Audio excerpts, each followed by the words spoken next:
नमस्कार दोस्तों, ocean civil service में आप लोगों का स्वागत है। हम लोग जो है लोक सेवा आयोग के जो है प्रीवियस ईयर के क्वेश्चन को सॉल्व कर रहे हैं। प्रीवियस ईयर में हम लोग जो है कि जीएस पेपर थर्ड को जो है देख रहे हैं। जीएस पेपर थर्ड में हम लोग सॉल्व कर रहे हैं भारतीय अर्थव्यवस्था के जो प्रीवियस ईयर के क्वेश्चन है उसको सॉल्व कर रहे हैं। यहाँ हम लोग ये देख रहे हैं, जैसे हमारा बताने का ये प्रयास रहा था कि क्वेश्चन जो है किस तरह से पूछे जा रहे हैं या जो है किस तरह से पूछे गए थे पीछे। क्योंकि सबसे बड़ी बात ये होती है कि आपको पहले जानना होगा कि क्वेश्चन जो है किस टाइप के पूछते हैं, उसके उसमें कौन कौन से पार्ट में जो है बांटे जा सकते हैं क्वेश्चन का, इसमें जो है ट्रेंड क्या चल रहा है क्वेश्चन का। इसी क्रम में हम लोगों का आज जो है तीसरा वीडियो है। एक चीज़ और बता दें आप लोगों का, इसका जो पीडीएफ है हमारे Telegram channel ocean civil service पर जब जाएंगे आप वहाँ पर ओशियन सिविल सर्विस टेलीग्राम, उसकी लिंक जो है डिस्क्रिप्शन बॉक्स में हमने दे दिया है।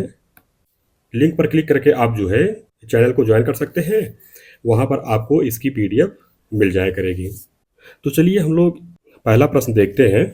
और एक चीज़ और है, आज तो पीडीएफ बन गई थी तो हम उसमें संशोधन नहीं कर पाए थे। अब क्या करेंगे, जितने भी क्वेश्चन हम लोग सॉल्व करेंगे तो उसको जो है पहले पेज पर ही टाइप कर दिया करेंगे कि मतलब जैसे 5 क्वेश्चन हम लोग सॉल्व कर रहे हैं, 6 क्वेश्चन, 7-8 क्वेश्चन जो भी सॉल्व करेंगे उसको जो है पहले पेज पर ही टाइप कर दिया करेंगे, ताकि पता चले कि हम कौन कौन से क्वेश्चन को सॉल्व करेंगे। इससे मतलब ये नहीं पता चल पाता कि मतलब अगला क्वेश्चन कौन सा आएगा, उसके अगला कौन सा क्वेश्चन है, तो ये चीज़ नहीं पता चल पाता है। तो एक पेज पर फिर हमारे क्वेश्चन ही रहेंगे। आज तो जो है हमने 5 क्वेश्चन लिया है, लेकिन अब क्या करेंगे, धीरे धीरे क्वेश्चन की संख्या बढ़ाते हुए हम सोच रहे हैं कि 10 क्वेश्चन तक ले जाएं। डेली जो है 10 क्वेश्चन सॉल्व करेंगे, क्योंकि अगर हम क्या देखते हैं कि जैसे 2 क्वेश्चन सॉल्व कराते हैं, 3 क्वेश्चन, तो उसमें टाइम बहुत ज़्यादा, एक महीने में आप कितने क्वेश्चन सॉल्व कर पाएंगे? बहुत ज़्यादा 50 क्वेश्चन, 60 क्वेश्चन, तो इससे नहीं हो पाएगा। हम चाहते हैं कि कम से कम एक महीने में कम से कम 150 या 200 क्वेश्चन आप सॉल्व करें, क्योंकि अब टाइम ज़्यादा नहीं बचा है ना। कम टाइम में ही जो है ज़्यादा क्वेश्चन सॉल्व करने का प्रयास किया करिएगा। तो डेली कम से कम 5 क्वेश्चन से लेकर 10 क्वेश्चन तक हम लोगों को रहा करेगा। तो चलिए देखते हैं। पहला क्वेश्चन हम लोगों का है कि व्यष्टि अर्थशास्त्र एवं समष्टि अर्थशास्त्र में अंतर स्पष्ट करें।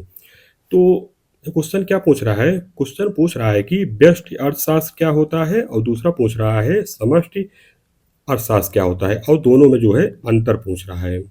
तो व्यष्टि अर्थशास्त्र क्या होता है, तो इसमें आप बता सकते हैं कि व्यष्टि अर्थशास्त्र यानी कि माइक्रो इकोनॉमिक्स, और समष्टि अर्थशास्त्र यानी कि माइक्रो इकोनॉमिक्स जो है अर्थशास्त्र की दो जो है मूलभूत शाखाएं हैं, जो अर्थव्यवस्था के अध्ययन के लिए अलग अलग दृष्टिकोण अपनाती हैं। इसमें ये तो हो गया मान लो। अब इसका जो अंतर का यहाँ पर देखेंगे कि अंतर क्या है दोनों में। एक तरफ है व्यष्टि अर्थशास्त्र और दूसरी तरफ आप उसमें एक जैसे चार्ट बनाकर दे सकते हैं समष्टि अर्थशास्त्र। व्यष्टि अर्थशास्त्र क्या मतलब है, इसका जो है कौन से पार्ट का अध्ययन किया जाता है। तो व्यष्टि अर्थशास्त्र जो है व्यक्तिगत आर्थिक इकाइयों के व्यवहार पर केंद्रित होता है, और समष्टि अर्थशास्त्र जो होता है ये है संपूर्ण अर्थव्यवस्था के व्यवहार और प्रदर्शन पर केंद्रित होता है। इसका क्या मतलब हुआ, व्यक्तिगत आर्थिक इकाइयों जो व्यष्टि अर्थशास्त्र होता है ये जो है व्यक्तिगत आर्थिक इकाइयों के व्यवहार पर, ये मतलब इस चीज़ का अध्ययन करता है कि लोग जो है कौन से उत्पाद को ज़्यादा पसंद कर रहे हैं, किस पर जो है अपना धन ज़्यादा खर्च कर रहे हैं, या फिर जो है छोटे मोटे जो बाजार हैं जैसे स्थानीय बाजार हैं वहाँ पर वो किस चीज़ की मांग जो है की जा रही है, तो उस चीज़ का अध्ययन करता है। और ये जो समष्टि अर्थशास्त्र ये संपूर्ण आवश्यक, ये जो है किसी देश का जो है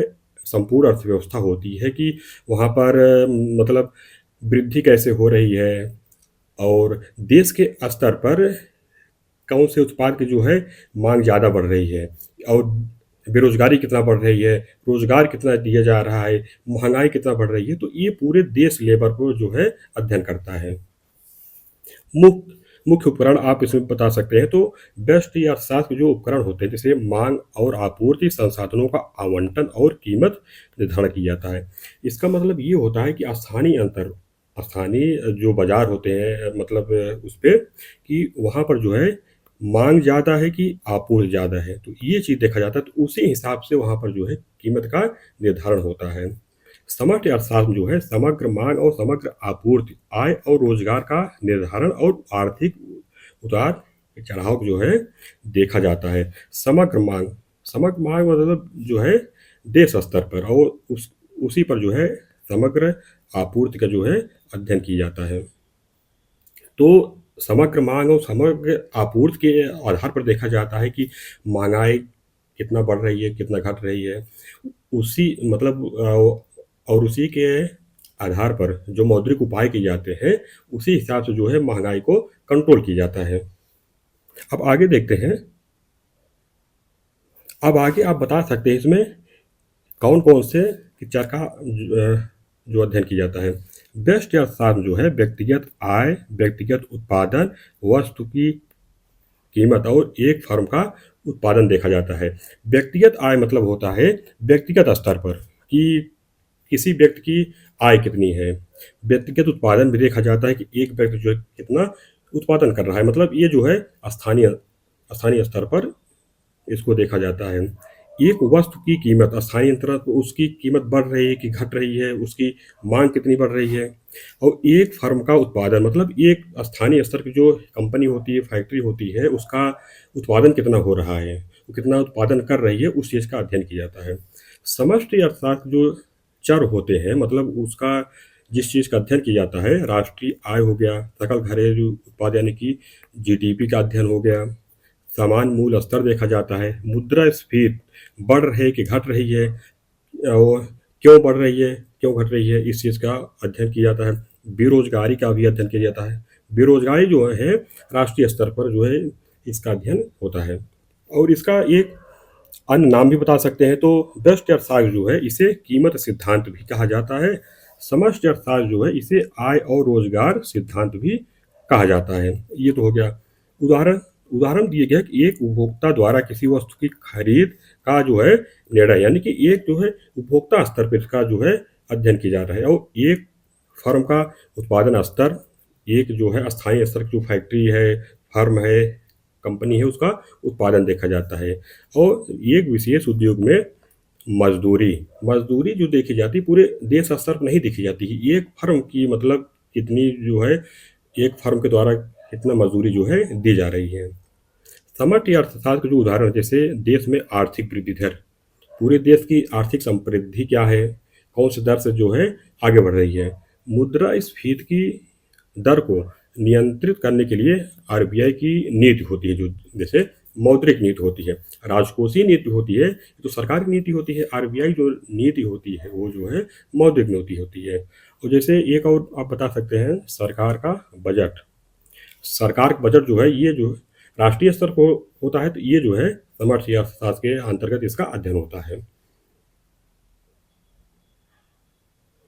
आगे आप इसमें बता सकते हैं कि व्यष्टि अर्थशास्त्र एक छोटे लेंस की तरह होता है, मतलब ये स्थानीय स्तर पर छोटे स्तर पर जो है वो जो अध्ययन करता है, जो अर्थव्यवस्था के छोटे छोटे घटकों जैसे परिवार, फर्म, व्यक्तिगत बाजार की गहराई से जांच करता है। मतलब ये जो है इसका जो है सटीक अध्ययन प्रस्तुत करता है।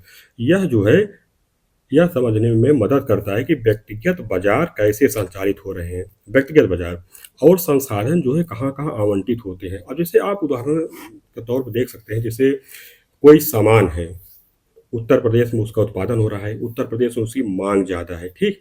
और वही सामान जो है अभी दक्षिण भारत किसी राज्य में अगर उत्पादन उसका होने लगे, हो सकता है कि वहाँ उसकी मांग ही ना हो।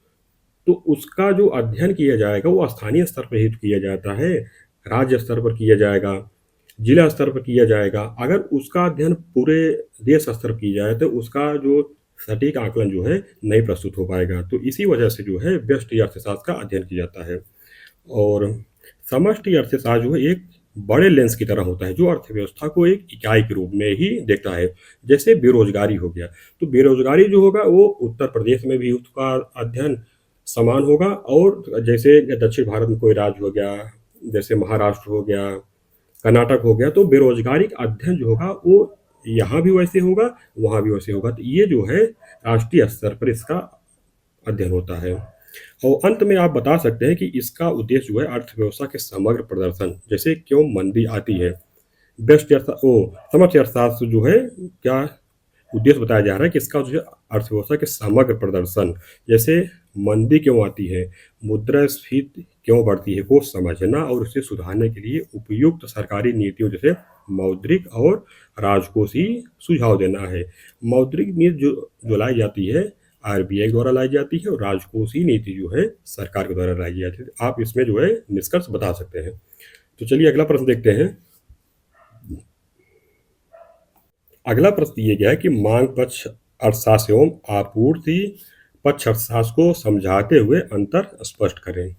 क्या पूछ रहा है प्रश्न में कि मांग पक्ष अर्थशास्त्र क्या होता है, दूसरा आपूर्ति पक्ष अर्थशास्त्र क्या होता है, इसको समझाते हुए दोनों में जो है अंतर बताइए। ये जो है प्रश्न की मांग है। तो इसको आप कैसे लिखेंगे, तो पहले इसको बताएंगे कि मांग पक्ष अर्थशास्त्र यानी कि डिमांड साइड इकोनॉमिक्स और आपूर्ति पक्ष अर्थशास्त्र यानी कि सप्लाई साइड इकोनॉमिक्स जो है आर्थिक विकास और रोजगार को बढ़ावा देने के लिए अपनाए जाने वाले दो अलग अलग नीतिगत दृष्टिकोण हैं। इसका मतलब क्या बता रहा है कि आर्थिक विकास, देश के आर्थिक विकास और रोजगार को मतलब कैसे बढ़ाया जाए, उसके लिए जो कदम उठाए जाते हैं, जो नीतिगत उपाय किए जाते हैं, उसी को बता रहा है कि ये जो है दो उपकरण है, एक मांग पक्ष अर्थशास्त्र होता है, एक आपूर्ति पक्ष अर्थशास्त्र होता है। तो आगे देखते हैं, आगे इसमें है कि मांग पक्ष अर्थशास्त्र क्या होता है। तो यह सिद्धांत मानता है, कौन सा सिद्धांत, मांग पक्ष, कि कुल मांग यानी कि एग्रीगेट डिमांड अर्थात जो अर्थव्यवस्था में वस्तुओं और सेवाओं पर जो है कुल खर्च जो है आर्थिक विकास और रोजगार का प्राथमिक चालक है।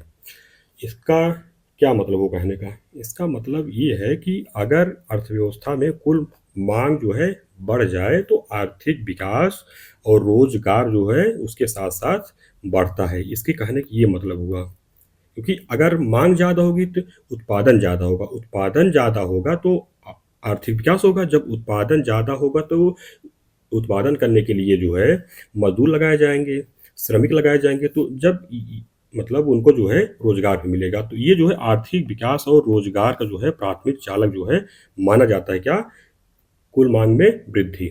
आगे दिए इसका आधार क्या है, तो इसका आधार यानी कि जो सिद्धांत दिया गया है जिनके द्वारा जॉन मेनार्ड केन्स के विचारों पर ये जो है आधारित है। मान्यता मतलब इसका जो है प्रूफ कहाँ से दिया जाता है कि काम कैसे करता है, तो मंदी या अवसाद के दौरान, कहाँ पर, मंदी या अवसाद के दौरान निजी क्षेत्र का खर्च जैसे उपभोग और निवेश जो है जब कम हो जाता है, जिससे उत्पादन और रोज मतलब ये उदाहरण टाइप इसमें दिए गए हैं कि जब मंदी या अवसाद आता है तो उत्पादन और रोजगार में गिरावट आ जाती है।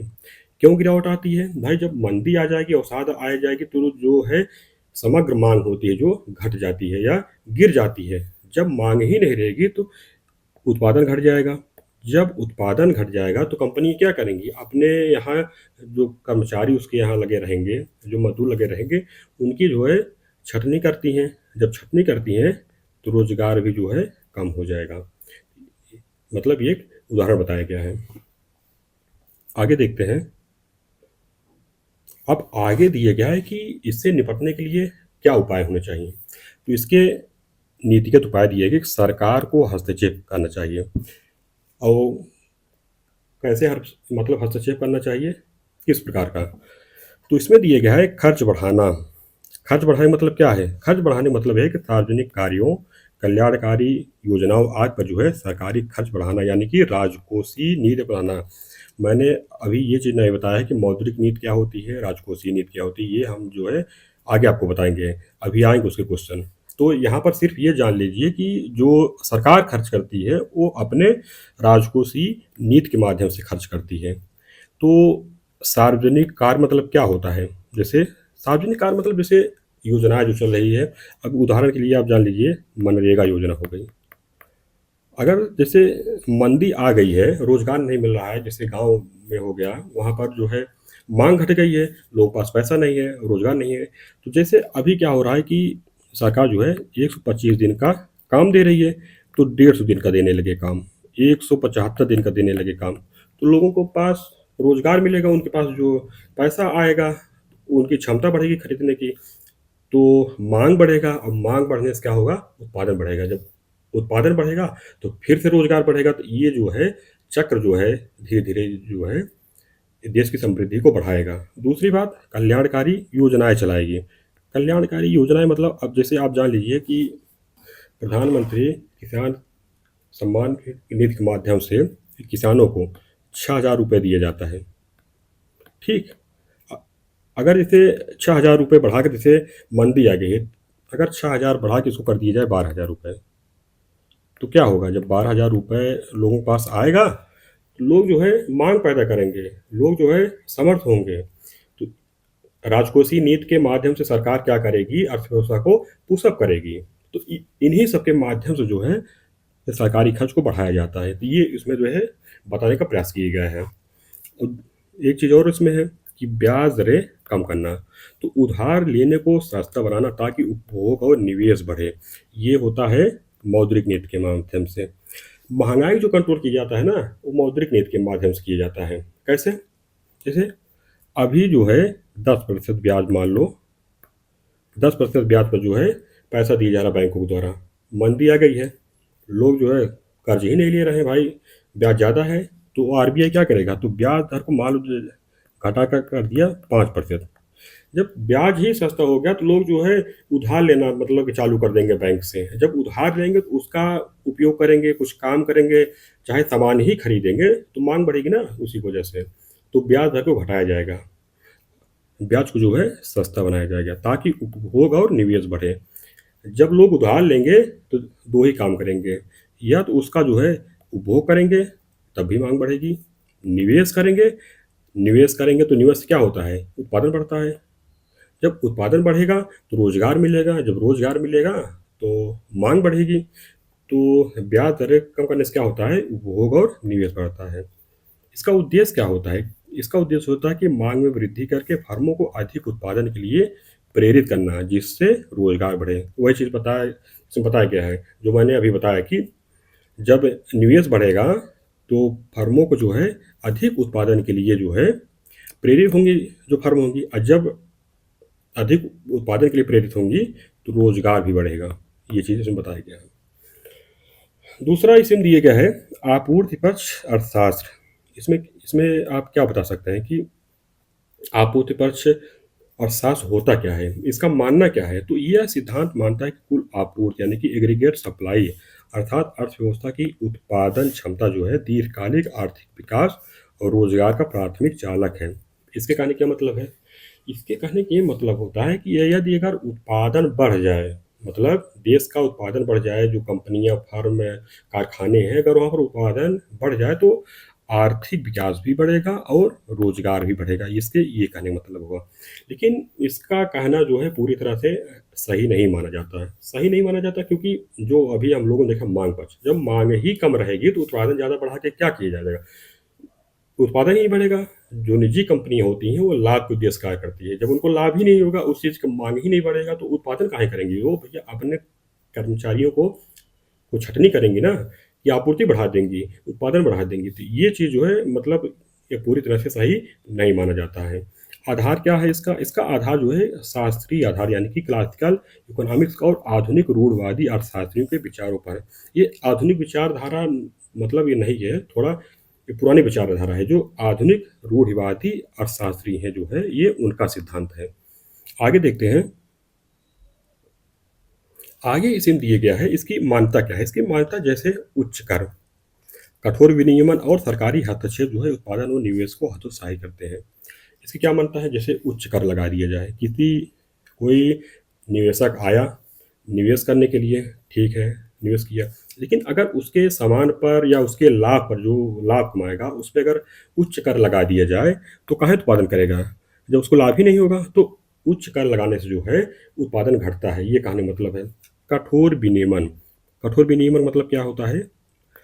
लाइसेंस जो परमिट लिया जाता है उसमें उसको ज़्यादा कठोर बना दिया जाता है कि जल्दी लाइसेंस नहीं मिलता है, और अगर लाइसेंस मिलता भी है तो शुल्क ज़्यादा लगा दिया जाता है, और शुल्क लगा दिया जाए और बार बार जो कंपनी का संचालन होता है उसमें हस्तक्षेप किया जाता है, तो उसी को कहा जाता है कठोर विनियमन। तो कठोर विनियमन से भी उत्पादन जो है हतोत्साहित होता है।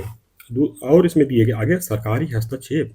जब सरकार जो है किसी एक कंपनी में ज़्यादा हस्तक्षेप करने लगती है, ज़्यादा नियम बनाने लगती है, तो उससे भी जो है निवेशक जो है हतोत्साहित होते हैं, निवेश नहीं करते हैं। तो उत्पादन और निवेश को जो है ये उत्पादन और निवेश जो है दोनों हतोत्साहित हो जाता है, कम हो जाता है। इसके लिए नीतिगत उपाय मतलब आपूर्ति पक्ष को जो है बढ़ाने के लिए क्या-क्या उपाय किए जा सकते हैं? जैसे सरकार को उत्पादन की लागत और बाधाओं को कम करना चाहिए। इसका मतलब क्या हुआ?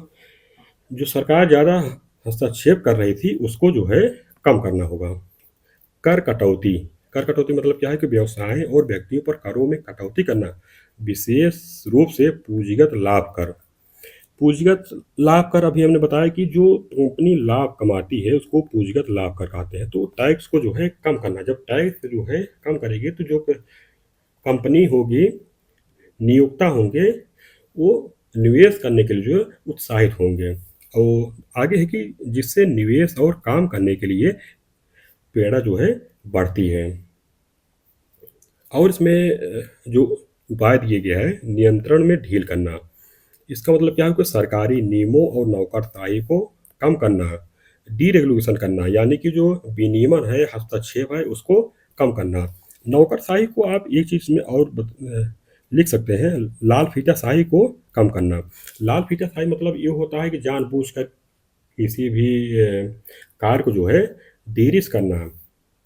इसका उद्देश्य जो होता है भ्रष्टाचार को बढ़ाने के लिए होता है लाल फीताशाही। तो सरकार जो है सरकारी नियमों को जो है उदार बनाया जाना चाहिए, नौकरशाही को कम से कम करना चाहिए। और इसका उद्देश्य क्या है? उसका उद्देश्य होता है उत्पादन क्षमता और दक्षता में वृद्धि करना, जिससे अधिक वस्तुओं का उत्पादन हो और कीमतें कम हो, अंततः जो है अर्थव्यवस्था बढ़ती है।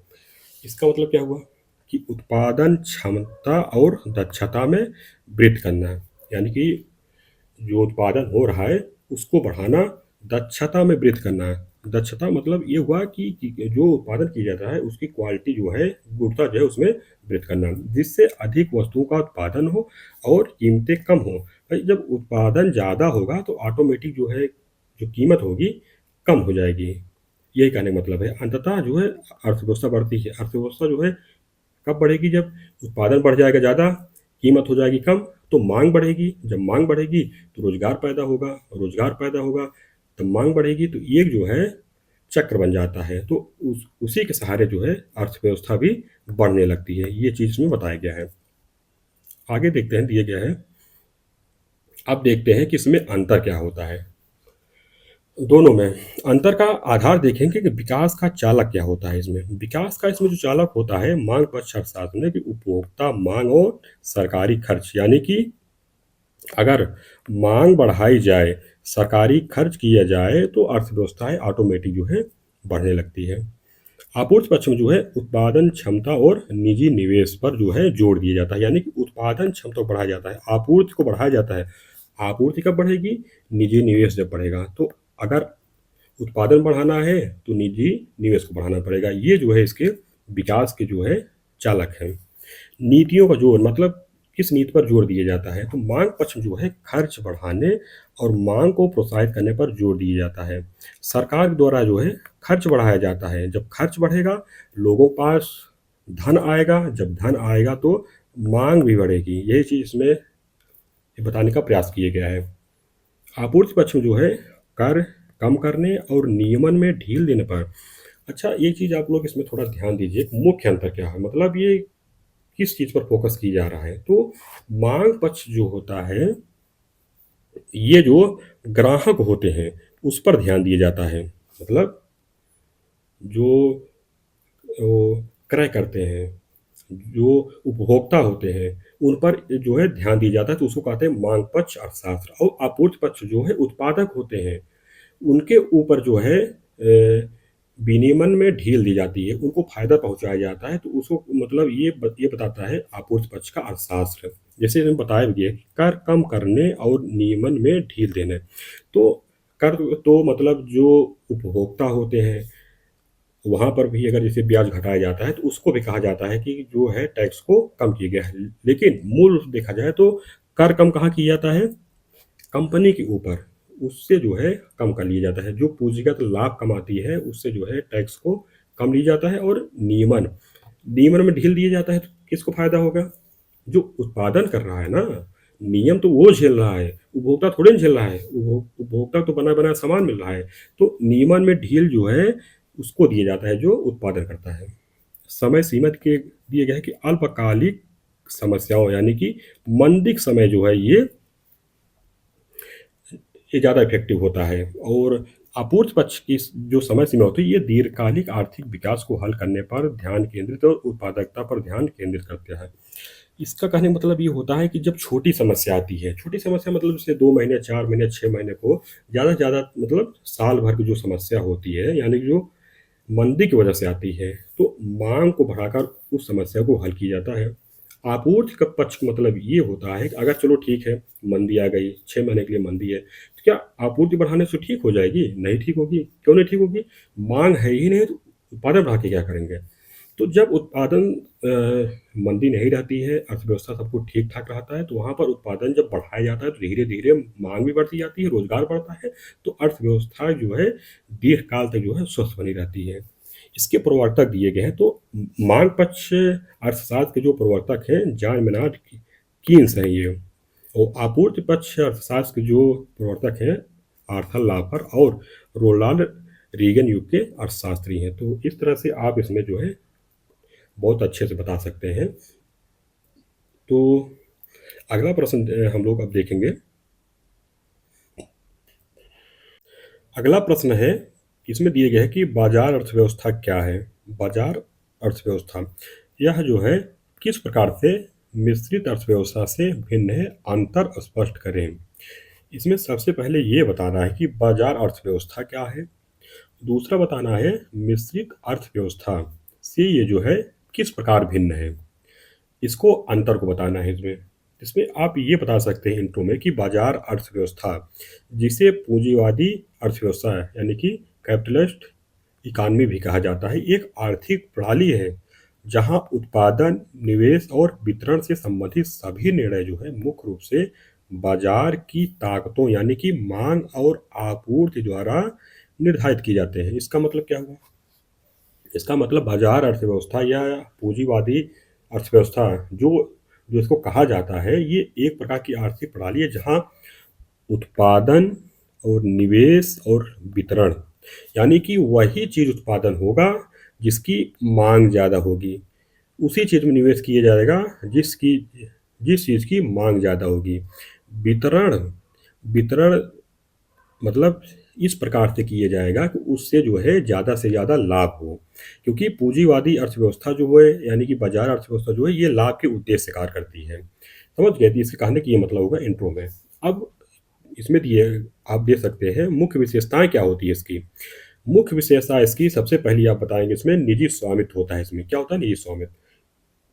तो उत्पादन के साधन जो होते हैं यानी कि भूमि जो होती है, कारखाने होते हैं, उसका जो प्रबंधन होता है वो जो है व्यक्तियों या निजी कंपनियों के स्वामित्व में होते हैं, सरकार के स्वामित्व नहीं होते हैं। सरकार का जो उस पर जो है कोई नियंत्रण नहीं होता है। सरकार केवल जो है निर्देशित करती है।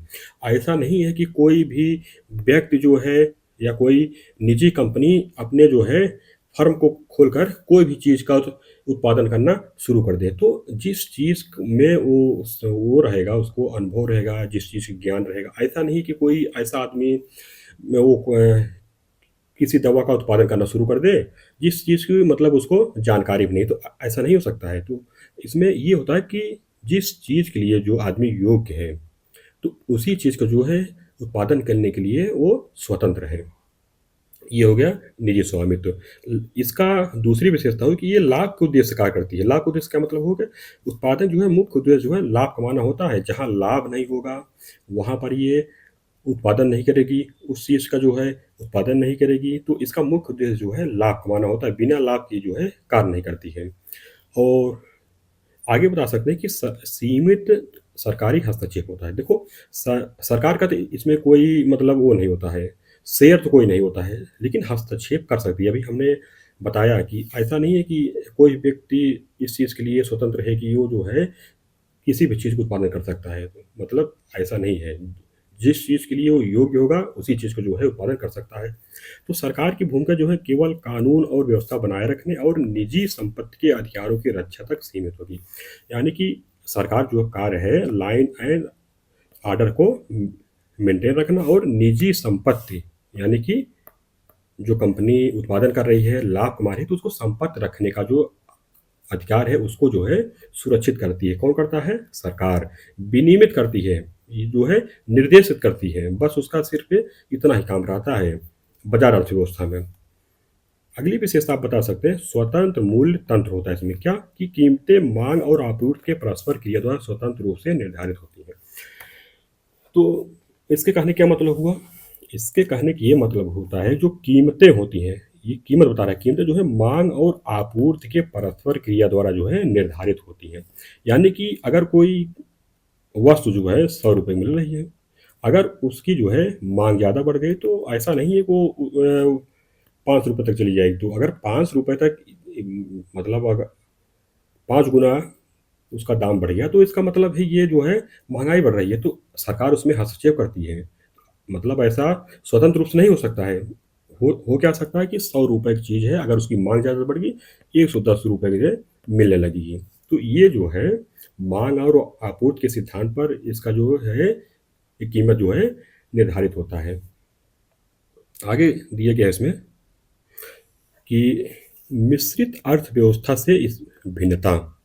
तो मिश्रित अर्थव्यवस्था की क्या विशेषता होती है? मिश्रित अर्थव्यवस्था में होती है कि मिश्रित अर्थव्यवस्था एक ऐसी आर्थिक प्रणाली है जो बाजार अर्थव्यवस्था और केंद्रीकृत नियोजित अर्थव्यवस्था की विशेषताओं को जोड़ती है। यानी कि इसमें जो है दोनों विशेषताओं को जोड़ा जाता है। यह जो है मुख्य रूप से सरकारी हस्तक्षेप की मात्रा और प्रकृति के आधार पर बाजार अर्थव्यवस्था से भिन्न होती है। किस आधार पर भिन्न होती है? तो हस्तक्षेप की मात्रा किसके हस्तक्षेप के? सरकार के। और प्रकृति के आधार पर जो है बाजार अर्थव्यवस्था से भिन्न होती है। अब पहले हम लोग जब अंतर देखेंगे तब आप इसमें जान जाएंगे। अंतर में सरकार की भूमिका के आधार पर जो अंतर दिए गए, इसमें सरकार की जो भूमिका होती है बहुत सीमित होती है। कहाँ तक होती? केवल रक्षा में, कानून व्यवस्था में, और सरकार का हस्तक्षेप जो है लगभग नगण्य ही होता है इसमें। मिश्रित अर्थव्यवस्था में इसमें जो है महत्वपूर्ण भूमिका होती है सरकार की। इसमें बुनियादी ढांचा, शिक्षा, स्वास्थ्य जो है सरकार जो है बाजार के साथ साथ जो है महत्वपूर्ण भूमिका निभाती है। कौन सी भूमिका निभाती है? बुनियादी ढांचे का विकास करती है। बुनियादी ढांचा मतलब जो जैसे हो गया बिजली हो गया, सड़क हो गया, पुल हो गया, रेलवे हो गया, तो ये सब जो है बुनियादी ढांचा में आते हैं। इनका विकास जो है निजी क्षेत्र नहीं करते हैं क्योंकि इसमें कोई उनको विशेष लाभ नहीं ना, इसमें उनका भविष्य नहीं है। जैसे क्या है कि कहीं पर रोड नहीं बना है, चलो ठीक है, रोड तो बन जाएगा। हो सकता है कि निजी निजी निवेशक वहाँ पर फैक्ट्री भी खोल दें, तो वहाँ पे जो जब रोड बनाया जाएगा तो ऐसा नहीं है कि निजी निवेशक को लाभ नहीं होगा, लाभ होगा, लेकिन फिर भी निवेश नहीं करते हों। क्यों नहीं करते हैं?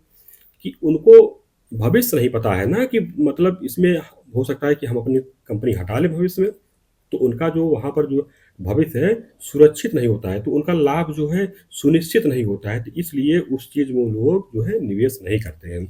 शिक्षा में शिक्षा जो है निजी क्षेत्र निवेश नहीं करेगा। पहली बात तो वो अपना लाभ देता, अगर निवेश भी करेगा तो अपने लाभ के उद्देश्य से करेगा, किसी निस्वार्थ भाव से नहीं करेगा वो।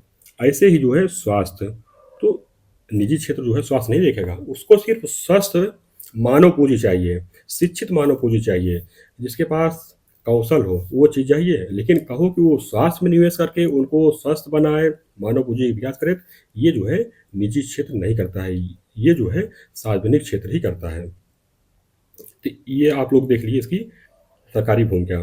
निर्णय तंत्र के आधार पर, तो बाजार अर्थव्यवस्था में जो है कीमत का निर्णय तंत्र होता है, जो कीमत तंत्र द्वारा इसका जो है निर्णय किया जाता है कि किसी वस्तु का उत्पादन कितना करना है, उसका जो है कीमत कितना रखता है। ये जो है निर्णय तंत्र के द्वारा होता है। ये जो है पूरी तरह से स्वतंत्र होता है इसमें, यानी कि फ्री फ्लोटिंग करता है। क्या करता है? फ्री फ्लोटिंग करता है, यानी कि स्वतंत्र रूप से, इसमें किसी का हस्तक्षेप नहीं होता है कि किस चीज़ का जो है दाम कितना रखना है। विस्तृत अर्थव्यवस्था जो है बाजार की ताकतों और सरकारी योजनाओं विनिमय के संयोजन द्वारा निर्धारित होता है। यानी कि इसमें जो है बाजार की ताकतें भी काम करती हैं और सरकार की जो है योजनाओं विनिमय भी इसमें जो है महत्वपूर्ण भूमिका अदा करता है। जैसे आप उदाहरण देख सकते हैं, जैसे गेहूं होता है, ठीक। गेहूँ। गेहूँ जब उत्पादन होता है, तो ऐसा नहीं है कि अगर गेहूँ की माँग जो है जैसे बहुत ज़्यादा बढ़ गई, किसी बार उत्पादन जो है उसका कम हो गया और उसकी माँग जो है बहुत ज़्यादा बढ़ गई। वैसे तो मान लीजिए जैसे 25 रुपए में ये मिलता है मार्केट में, लेकिन माँग ज़्यादा होने की वजह से इसका दाम जो है 50 रुपए पहुँच जाए। क्या ऐसा संभव है? ऐसा संभव नहीं है। क्यों नहीं संभव है? क्योंकि भैया बाजार में तो मांग ज़्यादा है, इसको तो 50 रुपये हो जाना चाहिए, लेकिन सरकार इसमें हस्तक्षेप करेगी क्योंकि भारत में जो है मिश्रित अर्थव्यवस्था है। तो जहाँ जहाँ भी मिश्रित अर्थव्यवस्था होंगी, वहाँ पर जो है सरकार बुनियादी आवश्यकता वाली जो चीज़ है उसमें हस्तक्षेप करती है। अब गेहूँ कैसे हस्तक्षेप करती है? एमएसपी के माध्यम से करती हो। सरकार उसमें तुरंत हस्तक्षेप करती है क्योंकि सरकार जो है पहले ही खरीद के इसका जो है भंडारण कर लेती है। तो अब मांग के माध्यम से क्या करती है सरकार, धीरे धीरे उसकी आपूर्ति को सुनिश्चित करती है, तो उसका जो मांग है जो है बनी रहती है, उसकी जो कीमत है ज़्यादा नहीं भाग पाती है। इसमें जो है सरकार हस्तक्षेप करती है। अब आगे देखें, आगे है कि संसाधनों के स्वामित्व के आधार पर इसमें आप अंतर बता सकते हैं। जैसे बाजार अर्थव्यवस्था का जो स्वामित्व होता है ये मुख्य रूप से निजी स्वामित्व में काम करता है। इसमें जो है किसी व्यक्ति का स्वामित्व हो सकता है, किसी कंपनी का जो है हो सकता है, यानी कि निजी स्वामित्व में कार्य करती है। मिश्रित अर्थव्यवस्था जो है निजी और सार्वजनिक दोनों क्षेत्रों का सह अस्तित्व होता है। आप इसको उदाहरण के तौर पर देख सकते हैं। जैसे रेलवे क्या है? रेलवे तो जो है ये इसको जो है इसका प्रबंधन सरकार करती है रेलवे का। लेकिन आप एक ट्रेन का नाम सुने होंगे, तेजस ट्रेन। तेजस ट्रेन निजी ट्रेन है, यानी कि इसका जो लाभ हानि उसका जो प्रबंधन होता है निजी क्षेत्र करता है। लेकिन जिस पटरी पर दौड़ती है, क्या वो भी निजी क्षेत्र का है? वो नहीं है, वो सरकार का है। तो यहाँ पर सरकार और निजी क्षेत्र जो है दोनों मिलकर कार्य कर रहे हैं। तो अब आप इसका उदाहरण जो है समझ गए होंगे। अब अगला अंतर देख सकते हैं आप, प्राथमिक उद्देश्य, मतलब उद्देश्य के आधार पर क्या क्या अंतर होता है। तो बाजार अर्थव्यवस्था का जो है उद्देश्य होता है लाभ लाभ अधिकतम कमाना, यानी कि अधिक से अधिक लाभ कमाना इनका उद्देश्य होता है।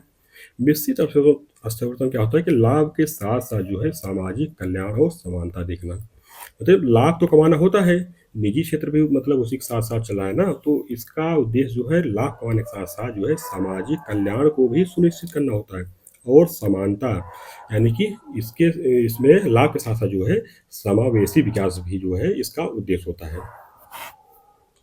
उदाहरण के तौर पर हम इसमें अब जो है अंतर बता सकते हैं कि ये जो है बाजार अर्थव्यवस्था सैद्धांतिक रूप से जो है शुद्ध पूंजीवाद, आधुनिक दुनिया में शुद्ध बाजार अर्थव्यवस्था जो है दुर्लभ है।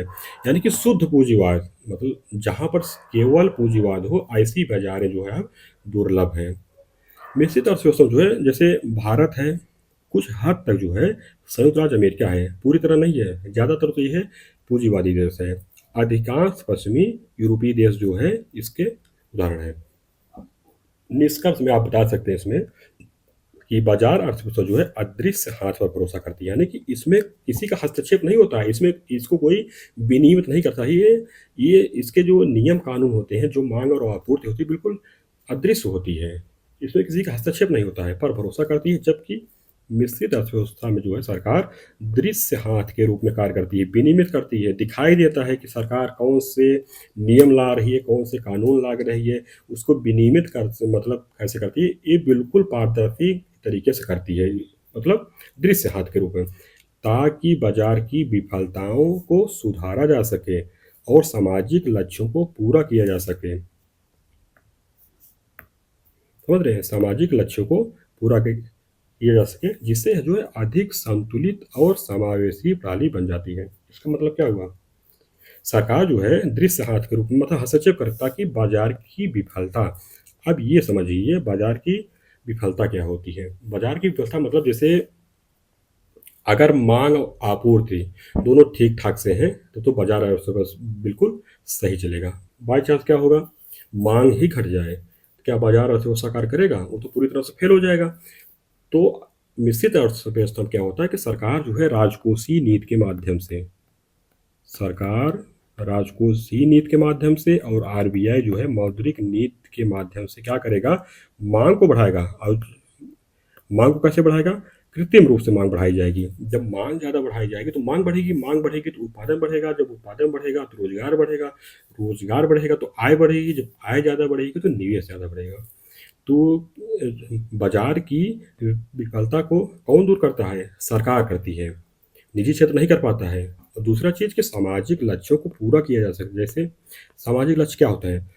कंपनी जो है लाभ कमाएगी तो उससे जो है समाज के कल्याण से कोई मतलब नहीं है कि पर्यावरण का कितना ह्रास हो रहा है, गरीब अमीर हो रहा है कि नहीं हो रहा है, समानताएं आ रही कि नहीं आ रही, उससे कोई मतलब नहीं होते हैं। तो इसमें जो है सरकार हस्तक्षेप करती है, कई योजनाएं लाती हैं, जैसे मनरेगा योजना हो गया, स्वास्थ्य के क्षेत्र की मतलब जैसे आयुष्मान योजना हो गई, ये शिक्षा के क्षेत्र में योजनाएं लाती है। तो ये जो है सरकार का कार्य होता है कि वो जो है समानता को सुनिश्चित करे, समावेशी विकास करे, सतत विकास करे।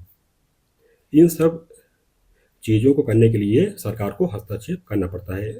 आप इसमें निष्कर्ष में इस चीज़ को बता सकते हैं। अगला प्रश्न देखेंगे हम लोग। अगला प्रश्न है हम लोगों का कि बाजार अर्थव्यवस्था के सकारात्मक एवं नकारात्मक पहलुओं की विवेचना करें। अभी हम लोगों ने पीछे देखा कि बाजार अर्थव्यवस्था क्या होती है। अब इसमें हम लोग बताएंगे इसके सकारात्मक पक्ष कौन है और नकारात्मक पक्ष कौन कौन से, इसी प्रश्न में हमको बताना है। तो सबसे पहले इंट्रो में क्या बता सकते हैं कि बाजार अर्थव्यवस्था जो है दक्षता और स्वतंत्रता पर आधारित एक शक्तिशाली आर्थिक इंजन है, लेकिन इसकी अपनी कमियां भी हैं। हमको सकारात्मक इसके पक्ष बताना है, नकारात्मक पक्ष। ऐसे प्रश्न ज़्यादातर क्या मतलब उसमें जो उसकी पूछने की शैली होती है कि समालोचनात्मक विश्लेषण करें। तो समालोचनात्मक जो विश्लेषण होता है उसका मतलब ही होता है कि आप उसके सकारात्मक पक्ष को भी बताइए और नकारात्मक पक्ष को भी बताइए। तो सबसे पहले आप इसमें क्या देंगे? सकारात्मक पक्ष देंगे, यानी कि पॉजिटिव एस्पेक्ट्स देंगे। तो सकारात्मक पक्ष क्या है इसके? उच्च आर्थिक दक्षता होती है इसमें, यानी कि हाई इकोनॉमिक इफिशियंसी। इसका क्या मतलब हुआ? इसका मतलब ये हुआ कि जो फर्म होती हैं उनका प्राथमिक लक्ष्य लाभ कमाना होता है, ये आप लोग जानते हैं। पूंजीवादी जो अर्थव्यवस्था होती है, यानी कि निजी क्षेत्र जो है उसका उद्देश्य जो है लाभ कमाना होता है। वे संसाधनों का उपयोग जो है सबसे कुशल तरीके से करते हैं। वे ऐसी तकनीकों का उपयोग करते हैं जो उत्पादन लागत को जो है कम करती है। क्या करती है? कम करती है और बर्बादी से बचाती है। यानी कि वो मतलब इस तरह से कार्य करते हैं, इस तरह से उसका प्रबंधन करते हैं, इस तरह से उत्पादन करते हैं ताकि उसका उत्पादन लागत जो है कम से कम हो। यानी कि वो दक्षता को बढ़ाते हैं, इफ़िशियंसी को बढ़ाते हैं। और इफ़िशियंसी जो है कब बढ़ती है? जब लागत कम होती है, बर्बादी कम होती है, उत्पादन ज़्यादा होता है, तो क्या होती है? दक्षता बढ़ती है। अब आगे और बता सकते हैं आप नवाचार और तकनीकी प्रगति, यानी कि इनोवेशन एंड टेक्नोलॉजिकल प्रोग्रेस। इसमें आप ये बता सकते हैं कि प्रतिस्पर्धा जो है उत्पादकों को नए और बेहतर उत्पाद बनाने और नई उत्पादन विधियों को अपनाने के लिए मजबूर करती है। इसका कहने का क्या मतलब हुआ कि अगर प्रतिस्पर्धा ज़्यादा रहेगी, तो प्रतिस्पर्धा जब ज़्यादा रहेगी तो लाभ जो है कम मिलेगा। लाभ जो है तब मिलेगा जब उसका अन्य कंपनियों से जो है अच्छा उत्पादन करेगी, कम कीमत पे उत्पादन करेगी, तभी तो उसको जो मतलब ज़्यादा से ज़्यादा लोग खरीदेंगे। तो नए और बेहतर उत्पादन उसकी बनाना जो है मजबूरी होगी। और आगे बता सकते हैं कि जो फर्म जो है नवाचार नहीं करती है वे प्रतिस्पर्धा से बाहर हो जाती हैं। यह निरंतर जो है तकनीकी प्रगति को बढ़ावा देता है। इसमें ये बताने का प्रयास किया गया है कि जो फर्म नवाचार नहीं करेगी, दक्षता नहीं बढ़ाएगी, कीमत को कम नहीं करेगी, तो वो बाजार से जो है बाहर हो जाएगी, यानी कि उपभोक्ता क्षेत्र से बाहर हो जाएगी। आगे इसमें आप बता सकते हैं कि इसमें जो है उपभोक्ता संप्रभुता और विकल्प होता है। इस मतलब कि कंज्यूमर सोरेटी एंड चॉइस होती है। इसका क्या मतलब हुआ कि उपभोक्ता इसमें जो है संप्रभु होता है और उसके पास विकल्प ज़्यादा होते हैं। देखो, प्रतिस्पर्धा ज़्यादा रहेगी तो विकल्प ज़्यादा। अभी हम लोग आगे देखेंगे, प्रश्न एक है एकाधिकार प्राप्त जो है बाजार। तो वहाँ पर जो एकाधिकार प्राप्त जो जहाँ बाजार होते हैं उसमें उत्पादनकर्ता एक ही होता है। उसमें जो है उपभोक्ताओं को जो है विकल्प ज़्यादा नहीं होते हैं उनके पास। तो यहाँ पर क्या है, विकल्प ज़्यादा मिलते हैं किसमें, बाजार अर्थव्यवस्था में। अभी आप वो देखेंगे सरकारी अर्थव्यवस्था जो होती है जहाँ पर, तो वहाँ पर जो है विकल्प ज़्यादा नहीं होते हैं। काहे नहीं ज़्यादा होते हैं, सरकार जो है वहाँ पर सब कुछ विनियमित करती है कि क्या आपको खरीदना है, क्या उत्पादन करना है, सरकार बताती है। वहाँ पर जो है विकल्प कम से कम होता है। तो यहाँ पर क्या है कि आप बता सकते हैं कि बाजार अर्थव्यवस्था उपभोक्ता की इच्छाओं पर केंद्रित हो, यानी कि जिस चीज़ की मांग ज़्यादा बढ़ेगी उत्पादन सिर्फ उसी चीज़ को होगा। ऐसा नहीं है कि किसी चीज़ की अगर मांग ही नहीं है कि तब भी उसके उत्पादन को बढ़ाया जाए। उत्पादक वही बनाते हैं जिसकी मांग होती है। देखो आगे दिए भी गया है कि जिसकी मांग ज़्यादा होती है उत्पादक जो है वही वस्तु का उत्पादन करते हैं। इससे उपभोक्ताओं जो है अधिक विकल्प मिलते हैं और वे अपनी ज़रूरतों के अनुसार जो है निर्णय लेने के लिए स्वतंत्र होते हैं। स्वतंत्र मतलब क्या होते हैं कि वे अपनी इच्छानुसार कोई भी जो है सामान को खरीदेंगे। ऐसा नहीं कि उनके पास विकल्प ही नहीं है तो वही चीज़ खरीदेंगे। आप समझ गए होंगे। आगे आगे आप लोग इसमें बताते हैं कि आर्थिक स्वतंत्रता होती है इसमें, यानी कि इकोनॉमिक फ्रीडम होती है।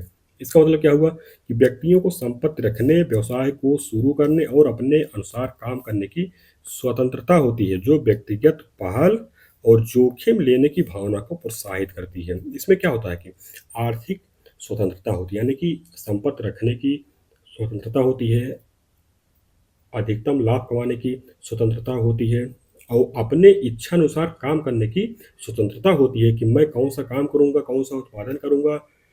मतलब इस चीज़ जो है स्वतंत्रता होती है, उसमें कोई बाउंडेशन नहीं होता है। अब अगला आप इसमें बता सकते हैं इसके नकारात्मक पक्ष क्या होते हैं। नकारात्मक पक्ष जो है सबसे पहला आप इसमें बता सकते हैं आय और धन की असमानता, यानी कि inequality of income and wealth. इसमें क्या बता सकते हैं आप कि बाजार प्रणाली में संसाधनों का जो वितरण होता है उन लोगों के पक्ष में होता है जिनके पास पहले से ही पूंजी, कौशल और संपत्ति है। यह गरीब और अमीर के बीच की खाई को चौड़ा करता है, जिससे सामाजिक अस्थिरता जो है पैदा होती है।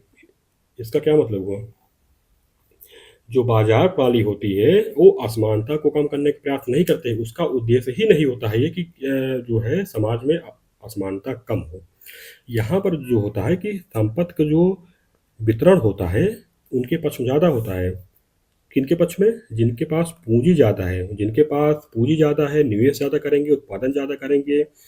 अगर वो उत्पादक हैं तो, अगर उपभोक्ता हैं तो ज़्यादा से ज़्यादा सामान खरीदेंगे, वो मतलब क्रय करेंगे, उपभोग करेंगे। तो इससे भी जो है असमानता बढ़ती है। दूसरा, जिनके पास कौशल ज़्यादा है, अगर कौशल ज़्यादा है उनको अच्छा रोज़गार मिलेगा। अगर उनको अच्छा रोज़गार मिलेगा तो उनकी जो है क्रय क्षमता बढ़ेगी, तो वो जो है धीरे धीरे क्या करेंगे, अमीर बनते जाएंगे। और जिनके पास संपत्ति है, संपत्ति वाले पास तो भैया निवेश करने के लिए अधिक से अधिक धन होता है, वो वैसे ही ज़्यादा लाभ कमाने लगते हैं। इससे जो है असमानता बढ़ती है, जिससे क्या होता है, सामाजिक अस्थिरता बढ़ती है। ये जो है शुद्ध पूंजीवादी अर्थव्यवस्था में ही होता है, न मिश्रित में होता है न समाजवादी में होता है।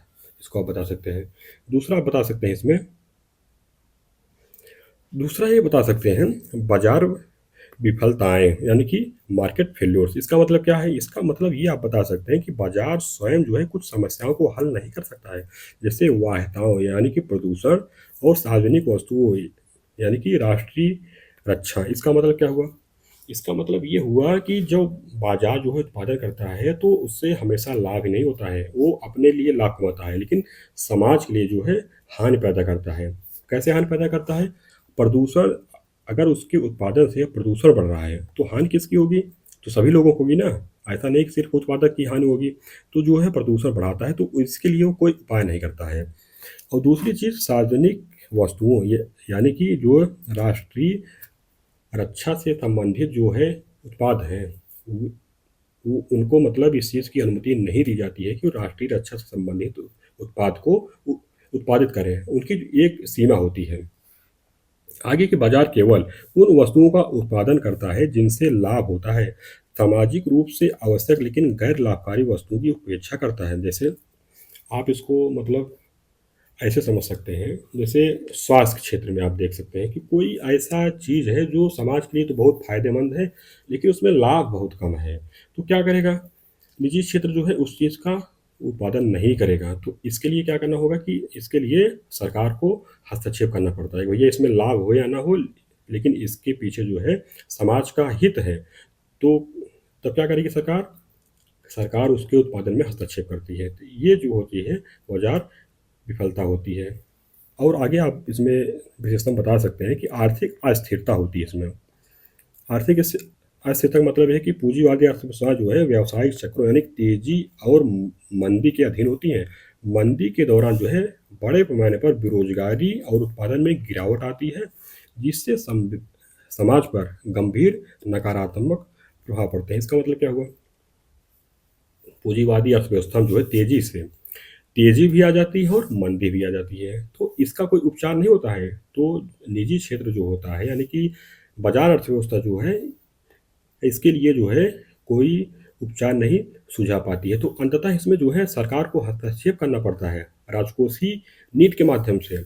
आरबीआई जो है मौद्रिक नीति के माध्यम से इसमें हस्तक्षेप करता है। तो इसमें जो है आर्थिक अस्थिरता होती है, इसका जो है कोई तात्कालिक उपाय नहीं होता है, केवल इसमें सरकार अपने हस्तक्षेप के माध्यम से इसको सुधारती है।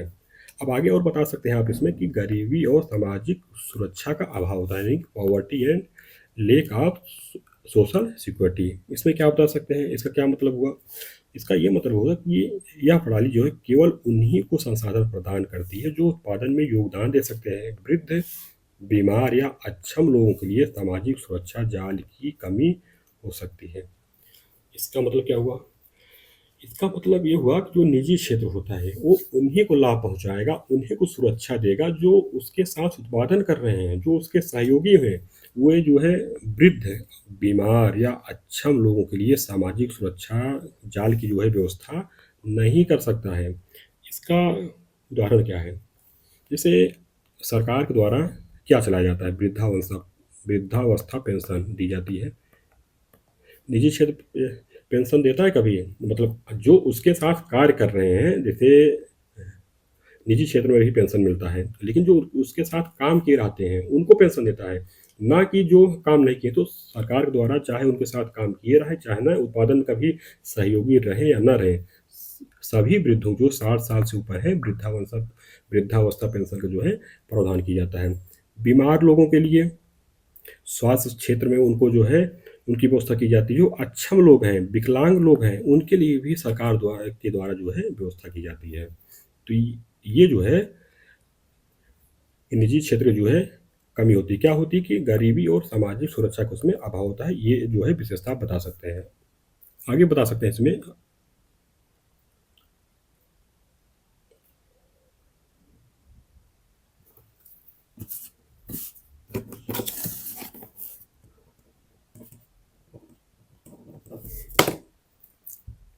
इस तरह ये हम लोगों का ये खत्म हुआ। तो अब चलिए देखते हैं अगला प्रश्न क्या कर रहा है।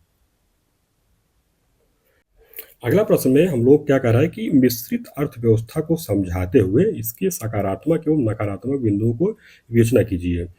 इसी प्रकार जो है दूसरा प्रश्न भी बन सकता है, कौन सा? कि मिश्रित अर्थव्यवस्था यानी कि मिक्स्ड इकोनॉमी क्या है? तो सबसे पहले इसमें क्या पूछ रहा है कि मिश्रित अर्थव्यवस्था क्या होता है? दूसरा इसके सकारात्मक पक्ष एवं नकारात्मक पक्ष कौन कौन से हैं, उनकी विवेचना कीजिए। ठीक है, आप इसमें इंट्रो में सबसे पहले बताएंगे कि मिश्रित अर्थव्यवस्था क्या है। तो मिश्रित अर्थव्यवस्था जो है एक ऐसी आर्थिक प्रणाली है जो बाजार अर्थव्यवस्था और केंद्रीकृत नियोजित अर्थव्यवस्था, कौन सी?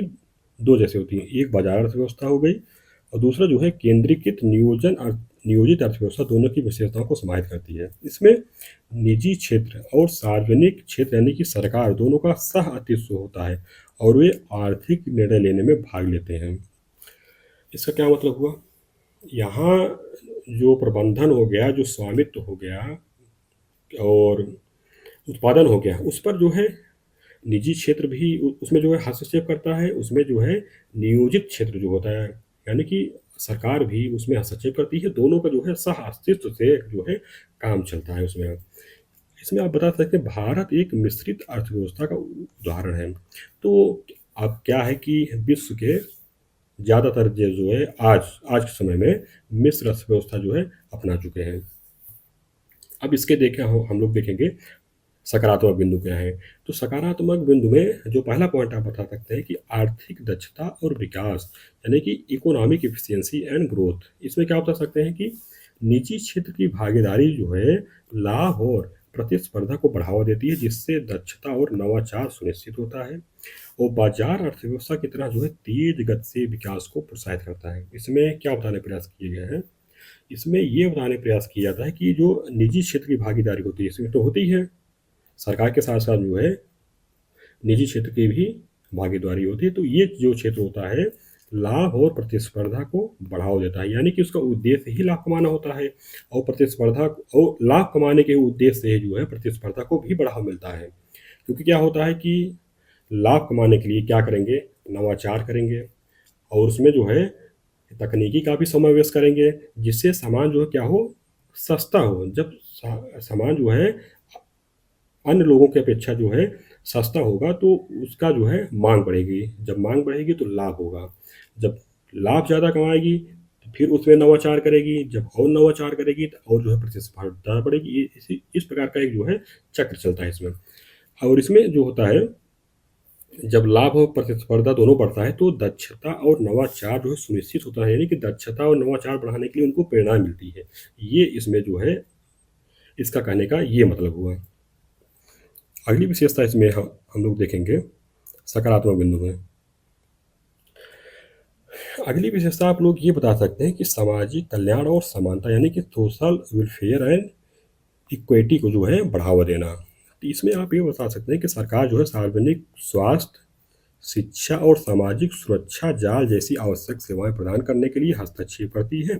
यह जो है आय की असमानता को कम करने और यह सुनिश्चित करने में मदद करता है कि गरीबी रेखा से नीचे के लोगों को भी बुनियादी जो उनकी ज़रूरत है मतलब वहाँ तक उनकी जो पहुँच हो सुनिश्चित हो। ये किसका कार्य होता है इसमें, सरकार का कार्य। इसका मतलब ये होता है कि चूंकि साथ साथ जो है सरकार भी क्या कर रही है, तो सरकार क्या करेगी, देखिए निजी क्षेत्र जो है लाभ और दक्षता को बढ़ावा दे रहा है। सरकार क्या कर रही है कि लोगों के लिए जो है स्वास्थ्य, शिक्षा और सामाजिक सुरक्षा जाल की जो है इसमें जो है व्यवस्था करती है। ये इसकी विशेषता होगी। अगला बिंदु आप इसमें दे सकते हैं कि बाजार विफलताओं का सुधार करना, यानी कि करेक्शन ऑफ मार्केट फेल्योर्स। इसमें क्या बता सकते हैं कि सरकार उन क्षेत्रों में उत्पादन और विनियमन करती है जहाँ बाजार जो है विफल हो सकता है, जैसे प्रदूषण को नियंत्रित करना, सार्वजनिक वस्तुओं जैसे सड़कें और रक्षा का प्रावधान करना और एकाधिकारों को विनियमित करना। ये मोस्ट इम्पोर्टेंट पॉइंट है। मोस्ट इम्पोर्टेंट मतलब क्या होता है कि सरकार जो है उत्पादन और विनियमन दोनों करती है इसमें। जहाँ बाजार जो है विफल हो सकता है तो वहाँ जो है सरकार राजकोषीय नीति के माध्यम से, आरबीआई जो है मौद्रिक नीति के माध्यम से हस्तक्षेप करता है, सकारात्मक हस्तक्षेप करता है। जैसे प्रदूषण को नियंत्रित करना, यानी कि सरकार जो है निजी क्षेत्र को इस बात से छूट नहीं दे सकती है कि आप लाभ कमाने के चक्कर में जो है प्रदूषण की ज़्यादा से ज़्यादा जो है नुकसान करें, क्षति पहुंचाएं। तो वहाँ पर क्या होता है, निर्देश देने का कार्य करती है कौन, सरकार। और सार्वजनिक वस्तुओं जैसे सड़कें हो गए, रक्षा हो गई, रक्षा के क्षेत्र में जो है राष्ट्रीय सुरक्षा का जो प्रावधान किया जाता है वो सरकार के माध्यम से किया जाता है। सरकार वहाँ पर व्यय करती है, निजी क्षेत्र वहाँ पर व्यय नहीं करेगा, वो जो है वहीं पर व्यय करेगा जहाँ उसका लाभ हो। और एकाधिकारों को विनियमित करना, यानी कि वो ऐसा ना हो कि किसी बाजार में या किसी क्षेत्र में जो है केवल एक ही कंपनी हो और उसका एकाधिकार हो जाए, वो वहाँ पर मनमानी करने लगे। इस चीज़ को जो है सरकार क्या करती है, रोकने के लिए हस्तक्षेप करती है, उसको विनियमित करती है। अगली विशेषता आप इसमें बता सकते हैं कि नियोजित और संतुलित विकास, यानी कि प्लान्ड एंड बैलेंस्ड डेवलपमेंट। इसमें क्या बता सकते हैं कि सरकार जो है पंचवर्षीय योजनाओं के माध्यम से पहले करती थी, पंचवर्षीय अब जो है नीति आयोग आ गया है, तो अब जो लक्ष्य बनते हैं वो छोटे छोटे लक्ष्य बनाए जाते हैं। तो पंचवर्षीय योजनाओं के माध्यम से वो देश के लिए आर्थिक लक्ष्य जो है निर्धारित कर सकती है। ये जो है पहले बताया जा रहा है। तो सार्वजनिक क्षेत्र जो है बुनियादी उद्योगों जैसे ऊर्जा, रेलवे में भारी निवेश करता है, जिससे निजी क्षेत्र के लिए विकास की नींव तैयार होती है। इसका मतलब क्या हुआ? सरकार जो है पंचवर्षीय अब जो है नीति आयोग क्या कर रहा है, जैसे 3 साल का बना रहा है, 5 साल का बना रहा है, 15 साल का जो है ये जो है लक्ष्य निर्धारित करता है। तो इसी के माध्यम से जब लक्ष्य जो है निर्धारित कर दिया जाता है, तो सरकार और निजी क्षेत्र मिलकर क्या करते हैं, इस लक्ष्य को प्राप्त करने के लिए साथ साथ में कार्य करते हैं। इसमें आगे बताया गया कि सार्वजनिक क्षेत्र यानी जो है बुनियादी उद्योगों यानी कि ऊर्जा, रेलवे में भारी निवेश करता है। इसका उदाहरण क्या कहाँ समझेंगे? जैसे अभी जो है सोलर को सबसे ज़्यादा बढ़ावा दिया जा रहा है, तो सोलर को जो बढ़ावा दिया जा रहा है उससे जो है निजी क्षेत्र भी उससे लाभ ले रहा है। लाभ कैसे ले रहा है? जैसे निजी क्षेत्र क्या कर रहा है, एक सोलर पैनल को 5,000 में बेच रहा है, ठीक है, 5,000 में बेच रहा है। लेकिन अगर 5,000 में अभी उसको जो है कोई नहीं खरीदेगा। क्यों? अभी महंगा है। अभी जो सोलर में इतना नवाचार नहीं हो पाया है कि वो जो है सस्ता मिले। 5,000 का मिला है, महंगा मिलेगा। सरकार क्या करेगी, उनको जो है सब्सिडी देगी। सब्सिडी दे करके अगर ये मिलने लगा 2,000 को, तो लोग इसको खरीदेंगे। लोग इसको खरीदने लगे, तो हस्तक्षेप कौन किया? हस्तक्षेप कौन किया? हस्तक्षेप किया सरकार ने। सरकार ने 3,000 की छूट दी। कोई भी निजी क्षेत्र है 3,000 की छूट नहीं देगा। अगर छूट दे देगा 3,000 को, उसको लाभ नहीं होगा। वो तो लाभ के उद्देश्य से कार्य कर रहा है ना। तो सरकार यहाँ पर जो है इस चीज़ में ऊर्जा में, जैसे रेलवे हो गया, तेजस ट्रेन जो चल रही है, निजी क्षेत्र उसको चला रहा है, लेकिन जो मेन उसका जो बुनियादी निवेश होता है, यानी रेलवे ट्रैक को बिछाना, उसका प्रबंधन करना, ये सब कार्य जो है सरकार ने किया है, ना कि निजी क्षेत्र ने किया है। तो वहाँ पर जो है जो भारी निवेश किया जाता है ना, वो सरकार द्वारा किया जाता है, जिससे निजी क्षेत्र जो है के लिए विकास की, यानी कि सरकार जो है निजी क्षेत्र के लिए नींव तैयार करती है। जब एक बार नींव तैयार हो जाती है तो निजी क्षेत्र जो है उस पर दौड़ता रहता है। अब आगे आप इसमें बताएंगे इसके नकारात्मक बिंदु बताएंगे। सकारात्मक बिंदु तो हम लोगों ने देख लिया है। नकारात्मक बिंदु क्या होता है कि इसमें अकुशलता और देरी होती है, यानी कि इनएफिशिएंसी एंड डिलेज। इसका मतलब क्या हुआ कि सार्वजनिक क्षेत्र विशेषकर सरकारी कंपनियों में लाल फीताशाही और राजनीतिक हस्तक्षेप के कारण अक्षमता और विलंब हो सकता है, जिससे संसाधनों की बर्बादी होती है। इसका कहने क्या मतलब हुआ? इसका मतलब ये हुआ, जो सार्वजनिक क्षेत्र में क्या होता है कि विशेषकर जो सरकारी कंपनी है, तो वहाँ पर लाल फीताशाही होती है। लाल फीताशाही के मतलब है उनको इस चीज़ से मतलब नहीं है कि उत्पादन कौन सा करना है जिससे ज़्यादा से ज़्यादा लाभ हो, या उस चीज़ का उत्पादन हम करें जिस चीज़ का जो है बाजार में मांग हो, इससे मतलब नहीं होता है। लाल फीताशाही से मतलब होता है जो एक बार सरकार के द्वारा निर्देश दे दिया गया, लिखा पढ़ी में हो गया, तो उसी ढर्रे पर उनको चलना है। उसमें जो है उनके द्वारा नवाचार नहीं किया जाएगा और उसकी जो है दक्षता को नहीं बढ़ाया जाएगा। तो ये क्या होता है, लाल फीताशाही में देखा जाता है। राजनीतिक हस्तक्षेप होता है। राजनीतिक हस्तक्षेप मतलब होता है कि सरकार के जो सदस्य होते हैं, मंत्री होते हैं, या स्वयं जो है सरकार होती है, उसमें हस्तक्षेप करती है बार बार। हस्तक्षेप इसलिए करती है कि उसको देखना पड़ता है कि जिस चीज़ का उत्पादन हो रहा है वो सिर्फ लाभ के उद्देश्य से हो रहा है कि या उससे जो है सरकार के सभी वर्गों को लाभ इसका मिल रहा है कि नहीं मिल रहा है। तो बार बार जब हस्तक्षेप किया जाएगा तो उसका जो उत्पादन होता है जो है वो जो है प्रभावित होता है। तो इसके कारण क्या होता है ना, अक्षमता और विलंब हो सकता है। बार बार जो निर्णय लिया जाता है, सबसे पहले तो निर्णय लेने में ही देरी की हो जाती है। जब निर्णय लेने में देरी हो जाती है तो उसके उत्पादन में देरी होगी, वितरण में भी और लाभ में भी जो है देरी होने लगती है, जिससे जो क्या होता है कि संसाधनों की बर्बादी होती है। ये चीज़ हो गया। दूसरा आप इसमें पॉइंट बता सकते हैं कि अत्यधिक कराधान, यानी कि हैवी टैक्सेशन।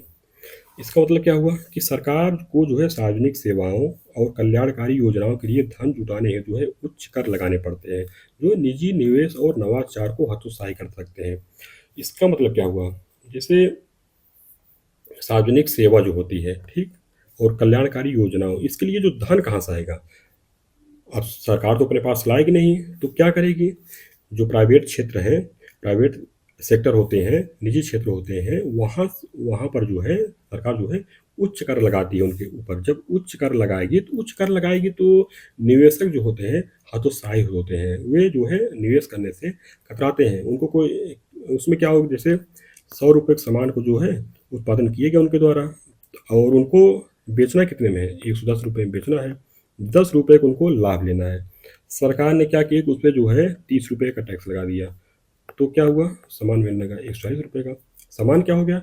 देखिए, 30 रुपये का टैक्स लगा तो जो कंपनी है उसी में जोड़ देती है, अपने पास टैक्स नहीं देती है। लेकिन क्या होता है ना, वो सामान जो है महंगा हो जाता है। जब महंगा हो जाता है तो उपभोक्ता उसको जो है खरीदने से कतराते हैं। जब कतराते हैं तो उसकी बिक्री कम होती है।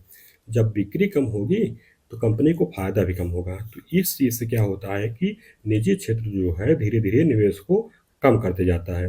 और दूसरी बात, नवाचार को हतोत्साहित कर सकते हैं, क्योंकि नवाचार के लिए देखिए पैसा चाहिए। पैसा कहाँ से आएगा? जब लाभ ज़्यादा होगा। जब लाभ ही नहीं ज़्यादा होगा, सरकार जो है ज़्यादा से ज़्यादा टैक्स ही लगाती रहेगी, तो नवाचार जो है इसके साथ साथ जो है हतोत्साहित होता रहता है। ये चीज़ आप बता सकते हैं। अगला पॉइंट देखते हैं, आप लोग बता सकते हैं इसमें। अगला पॉइंट ये बता सकते हैं इसमें जो है भ्रष्टाचार को बढ़ावा मिलता है। किसको? करप्शन को बढ़ावा मिलता है। क्या, कैसे बढ़ावा मिलता है कि सरकार और निजी क्षेत्र के बीच जो है व्यापक बातचीत, जैसे लाइसेंस, परमिट, भ्रष्टाचार और अवैध लाभ कमाने की संभावना को बढ़ा सकते हैं। इसका मतलब क्या हुआ? सरकार क्या करती है? विनियमन करती है। वो जो है लाइसेंस देती है, वो जो है अधिकार देती है किसी को कि वो जो है निजी क्षेत्र क्या करना चाहता है, तो उनके बीच जो है व्यापक बातचीत होती है। जब व्यापक बातचीत होगी तो लाइसेंस और परमिट को देने में जो है भ्रष्टाचार और अवैध लाभ को इससे जो है बढ़ावा मिलता है, क्योंकि लाल फीताशाही बढ़ती है, यानी कि रेड टेप बढ़ता है। जब रेड टेप बढ़ता है तो भ्रष्टाचार और अवैध लाभ की संभावना भी बढ़ती है। आगे आप इसकी जो है एक विशेषता और बता सकते हैं कि असंतुलित संचालन होता है, यानी कि अनबैलेंस्ड ऑपरेशन होता है। इसका मतलब क्या हुआ? इसका मतलब ये हुआ कि कभी कभी सरकार का हस्तक्षेप जो है अत्यधिक हो जाता है। किसका? सरकार का। जिससे निजी निवेश जो है धीमा हो जाता है। जैसा कि भारत में 1991 से पहले जो है लाइसेंस राज के तहत देखा गया था, या निजी क्षेत्र का प्रभुत्व जो है इतना बढ़ जाता है कि सामाजिक कल्याण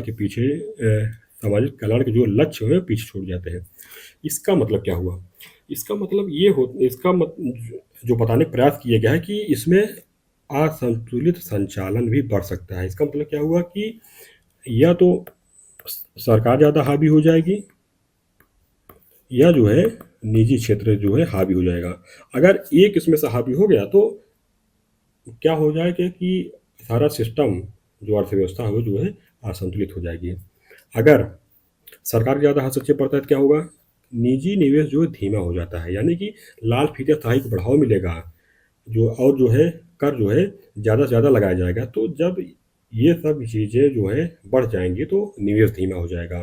निवेशक निवेश नहीं करेंगे तो और जो है जो उत्पादन होगा वो हतोत्साहित होगा, और जब उत्पादन नहीं होगा तो रोजगार नहीं बढ़ेगा। जब रोजगार नहीं बढ़ेगा तो लोगों के पास मतलब धन नहीं होगा। जब धन नहीं होगा तो जो लोगों की क्रय शक्ति है कम हो जाएगी। दूसरा है कि यदि निजी क्षेत्र ज़्यादा बढ़ गया तो क्या होगा कि सामाजिक कल्याण के लक्ष्य जो है पीछे छूट जाएंगे। यानी कि क्या होता है कि निजी क्षेत्र जो होता है ना, वो सामाजिक कल्याण को जो है बढ़ावा नहीं देता है। उससे ये मतलब नहीं है कि समानता बढ़ रही है कि असमानता बढ़ रही है, उससे ये मतलब नहीं होता। ये सब जो लक्ष्य हैं, समावेशी जो लक्ष्य होते हैं, ये सब जो है सतत विकास होता है, इससे उससे कोई मतलब नहीं है। तो इसमें क्या होगा कि असंतुलन बढ़ जाएगा। तो इस तरह से आप इसको बता सकते हैं। तो आज हम लोग के द्वारा जो है 5 प्रश्न को सॉल्व किया गया। आप इसका PDF जो है हमारे टेलीग्राम चैनल के फिर जा करके वहाँ पर उसको ज्वाइन करके इसकी पीडीएफ को ले सकते हैं। और टेलीग्राम का जो लिंक है वो डिस्क्रिप्शन भाग में जो है दे दिया गया है। तो चलिए ठीक है, आप इसको देखिए और इसका नोट्स भी साथ साथ में बनाते जाइए। एक इसका शॉर्ट नोट्स बनाए जैसे बनाते जाइए, तभी इसका जो है फ़ायदा आपको मिलेगा। तो चलिए ठीक है, धन्यवाद।